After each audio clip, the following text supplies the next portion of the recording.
Good morning दोस्तों। तो आज है गणपति विसर्जन का दिन और ये भीड़ जो आप पीछे देख रहे हो ना भाई, ये कुछ भी नहीं है, भीड़ तो अभी बढ़ने वाली है। पता चलता है कि पिछले साल 25 लाख लोग आए थे विसर्जन के टाइम। बाकी मुझे तो बहुत मजा आने वाला है क्योंकि भाई बचपन से ABCD मूवी में देखता आया हूँ कि मुंबई में विसर्जन ऐसे होता है। और फिर जब अपनी इस नई सीरीज फेस्टिवल ऑफ इंडिया की शुरुआत हुई तो सोचा क्यों ना गणपति बप्पा से ही करते हैं। और बस फिर गणपति फेस्टिवल के लिए मैं भी निकल जाता हूँ अपने दोस्तों को बाय बोल के गुड़गांव से मुंबई के लिए। वैसे ये मेरा पहली बार है जब मैं किसी AC कोच में जाऊंगा। तो दोस्तों इस बार का गणपति हम मुंबई में मनाएंगे, वो भी पहली बार। मुझे नहीं पता आप लोगों को ये खुशी समझ आएगी या नहीं, बट 100 डेज पूरा जनरल में ट्रेवल करने के बाद मेरे लिए ऐसे फर्स्ट टाइम AC में जाना बहुत अलग बात है।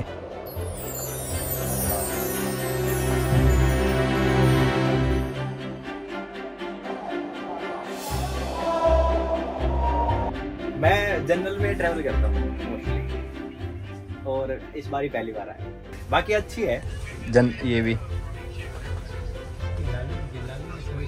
पहली बार मैंने ऐसे ट्रेन में बैठ के ऑनलाइन फूड ऑर्डर किया और आराम से सबके साथ बैठ के खाना खाया। तो यार आज मुझे सच में बहुत ज़्यादा अच्छा लग रहा है क्योंकि मुझे आज भाग के ट्रेन नहीं पकड़नी पड़ी, मुझे सीट के लिए लड़ना नहीं पड़ा और ना ही मुझे मतलब ऐसा हुआ जैसे जनरल डिब्बे में होता है। बट मैं बहुत मिस भी कर रहा हूँ जनरल डिब्बे को क्योंकि यहाँ पे बिल्कुल शांति है, ऐसे सबके साथ ऐसे चुपचाप बैठे रहना और कुछ ज़्यादा कुछ हो नहीं रहा है, ऐसे हैपनिंग नहीं हो रही है। तो मैं थोड़ा सा मिस कर रहा हूँ जनरल डिब्बे को। बस सबके साथ चाय पी ली, मूवी देख रहा हूँ तब से मैं, और शाम होगी मूवी देखते देखते। अभी ये ट्रेन रुकी थी कहीं पे और बारिश भी होने लगी है, अभी रात हो जाएगी, सुबह पहुंच जाएंगे। यहाँ रात को सोने के लिए आपको चादर भी मिलेगी और तकिया भी मिलेगा। और बस फिर ऐसे ही ट्रेन में रात को सोने के बाद सुबह पहुंच जाता हूँ Mumbai. Welcome back to Mumbai. और भाई मुंबई के लिए मैं बहुत एक्साइटेड हूँ इस बार, और भाई होगा क्यों नहीं क्योंकि गणपति जो है और मुंबई भाई घर के जैसा हो गया अभी मेरा। और मुंबई में प्लान भाई अभी ये है कि मैं जाऊंगा मोहन भाई के घर, जो मुझे मेरे 100 डेज की सीरीज में केरला में मिले थे। तो अभी मोहन भाई के घर पे क्या होता है, हर साल गणपति रखा जाता है, इस साल भी 5 दिन के लिए रखा जाएगा। मेरी अभी बात हुई थी तो वो कह रहे थे तैयारियां शुरू हो चुकी हैं। गणपति बप्पा के आने की खुशी इतनी होती है कि सब एक रात पहले ही तैयारियों में लग जाते हैं। आज के 1 बजे हुए और अभी भी शॉपिंग चल रही है एक दिन पहले। कल तो बहुत तगड़ा सीन स्टार्ट होने वाला है। फिर हम सब ने भी मिलकर रात के करीब 2-3 बजे तक गणपति बप्पा के सिंहासन को सजाया और पूरी एक्साइटमेंट में सो गए।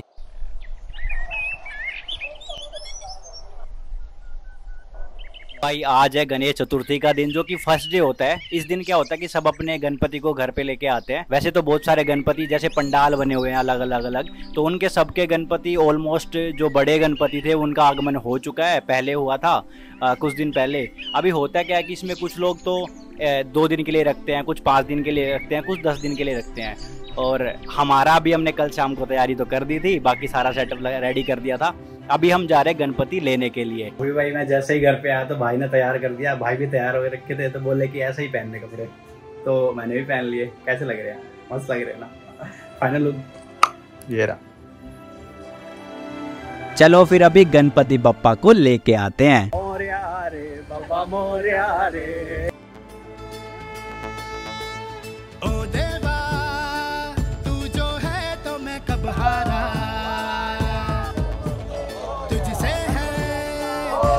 सब लोग इतने खुश थे उस दिन, जैसे किसी बच्चे को उसके जन्म के बाद अपने घर लेके आते हैं, वैसे ही कुछ फीलिंग थी ये।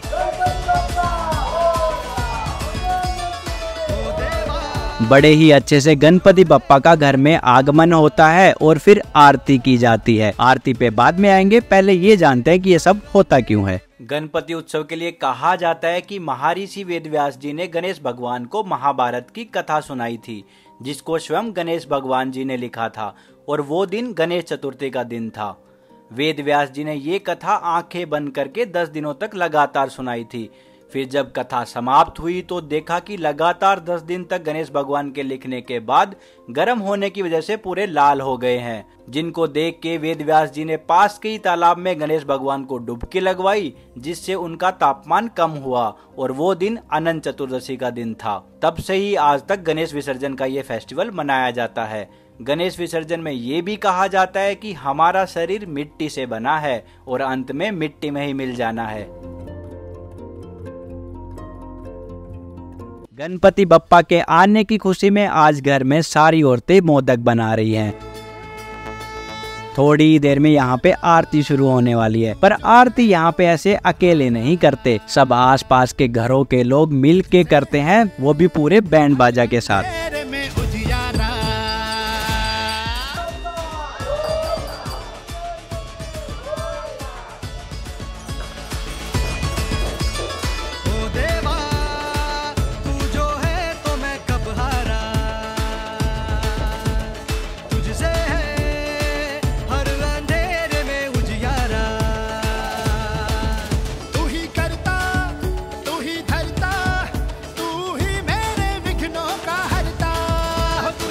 आरती होने के बाद सबको ऐसे एक साथ बैठा के खाना खिलाया जाता है। आज घर में पूरन पोली बनाई थी, जो मैंने तो खैर पहली बार खाई थी। शुरू में तो लगा ये मीठा कहाँ से आ रहा है, फिर बाद में पता चला अच्छा यहीं से। घर में बिल्कुल ऐसे शादी के जैसे माहौल बन जाता है। सोसाइटी के सब लोग ऐसे बैठ के साथ में गेम खेलते हैं, बातें करते हैं, और वहीं सब दोस्त लोग रात के 4 बजे इडली खाने जाते हैं ट्रेन स्टेशन पे। सुबह के 5 बजे भी ऐसे भीड़ लगी है जैसे कि फ्री में खाना मिल रहा हो। ऐसी दुकान चलाना चाहता हूँ एक बस में।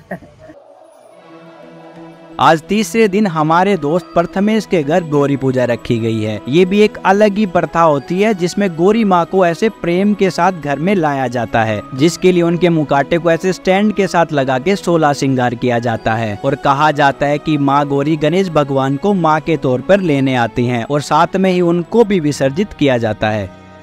हम लोग गणपति 5 दिन के लिए रखने वाले हैं, तो कल विसर्जन का दिन है, इसीलिए हम एक दोस्त के घर जा रहे हैं जिनके घर पे गणपति रखा गया है। बस ऐसे ही सभी दोस्त एक दूसरे के घर जाके मिलते हैं, ताकि ये दोस्ती ये प्यार बना रहे, और अच्छे से उनके गणपति भगवान को भी नमन करके आते हैं।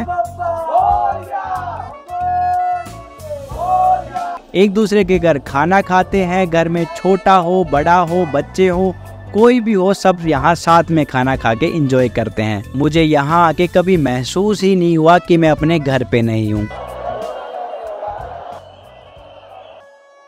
फिर रात को हम निकल जाते हैं चिंतामणि और लाल बाग के दर्शन करने, जो मुंबई में सबसे फेमस पंडाल है। लेकिन इतनी भीड़ में दर्शन कर पाना इतना आसान भी नहीं है भाई। बड़ी मुश्किल से चिंतामणि में तो एंट्री मिल गई, वो भी VIP एंट्री। फिर चिंतामणि के दर्शन भी हुए, वो भी चरण दर्शन। भाई बस उस दिन मेरे दिल को सुकून सा मिल गया। तो भाई चिंतामणि के दर्शन हो गए, अभी हम जा रहे हैं लाल बाग के लिए, जो सबसे ज्यादा फेमस है यहाँ पे, और बहुत ज्यादा भीड़ है भाई, बहुत गंदी। बाकी देखते हैं दर्शन हो जाते नहीं होते। यहाँ दर्शन करना अपने आप में एक बड़ी बात है। मैंने तो यहाँ ज्यादा फोन भी नहीं निकाला, और दर्शन तो आप खुद ही देख लो कितनी ही देर हुए होंगे, पर यहाँ गणपति बप्पा को देखने भर से ही दिल खुश हो जाता है। आज है विसर्जन का दिन। अभी सभी मिलके एक बार फिर से बप्पा की आरती करेंगे और फिर बप्पा को लेके जाएंगे। वेट, ऐसे थोड़ी ले जाएंगे, डांस भी तो करेंगे।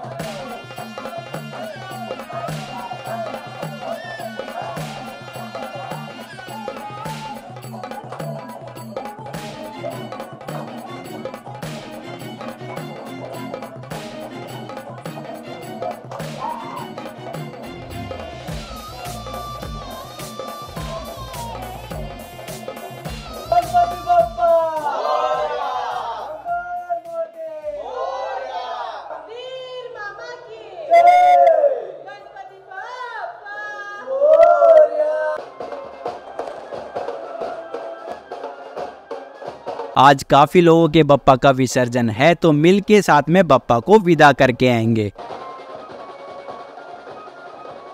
ये पूरा माहौल शादी से भी ज्यादा था। हर कोई इसमें नाचता है, एंजॉय करता है, और मैं जो ये सब देख रहा था इनमें मिल चुका था। ऐसा लग रहा था जैसे मैं यहाँ का हूँ, इनमें से ही कोई एक ही तो हूँ। फिर हरियाणा में रहता हूँ तो क्या हुआ, बप्पा तो सबके हैं ना। लो, बप्पा के जाने का दुख इतना है कि बारिश भी आ गई। मैं तो हमेशा बस ये सोचता था कि क्या सच में ऐसे बप्पा के जाने के बाद कोई रोता होगा।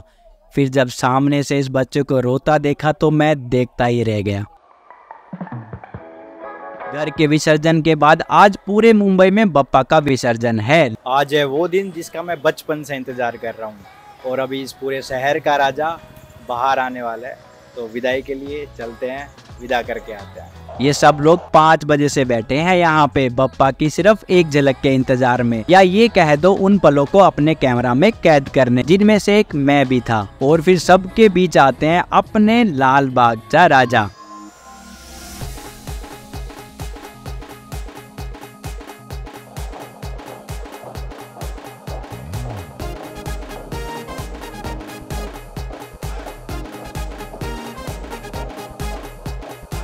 बस फिर तुम्हारे भाई ने भी जैसे तैसे इस भीड़ से दर्शन कर ही लिए। हालत इतनी खराब हो गई थी, मैं तो साइड में जाके बैठ गया और जितने भी गणपति वहां से निकल रहे थे सबको देख रहा था।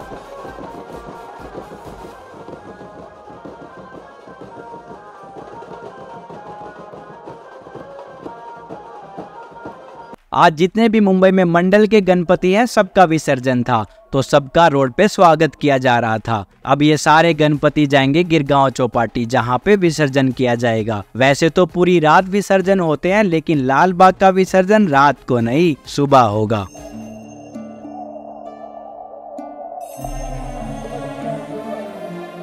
आज अनंत चतुर्दशी का दिन था, बप्पा के जाने का दिन, और मैं देख रहा था कि कैसे लोग बप्पा को विदाई देने हाथों पे लेके आए हैं। मैं इन सब को देख के इतना मगन हो गया कि सबके साथ मैं भी समुद्र के अंदर चला गया। मेरे लिए वो पल किसी सपने से कम नहीं थे।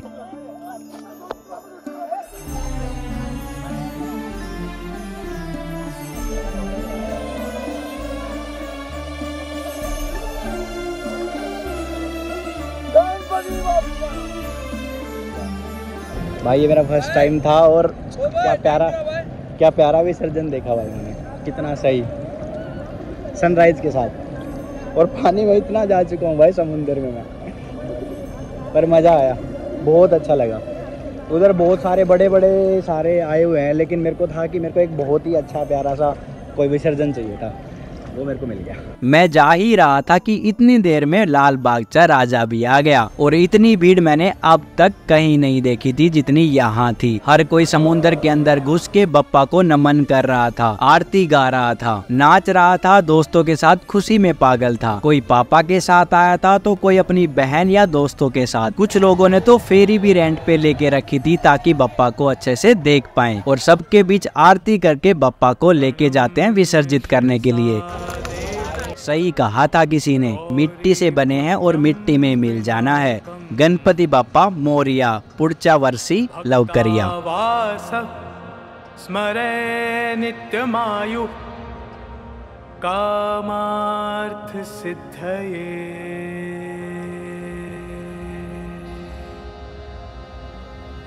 और भाई मैं खुद को बहुत ब्लेस फील करता हूँ कि मैं ये सब चीज़ें देख रहा हूँ।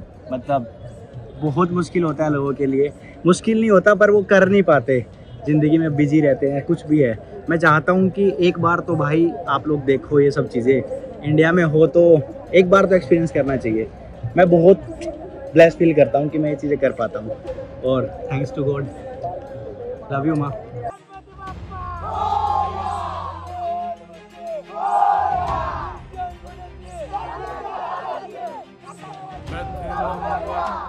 तुंडंच एकदन्तं द्वितीयकं तृतीयं कृष्णं पिङ्गाक्षं गजवक्त्रं चतुर्थकं लम्बोदरं पंचमं च षष्ठं विकट।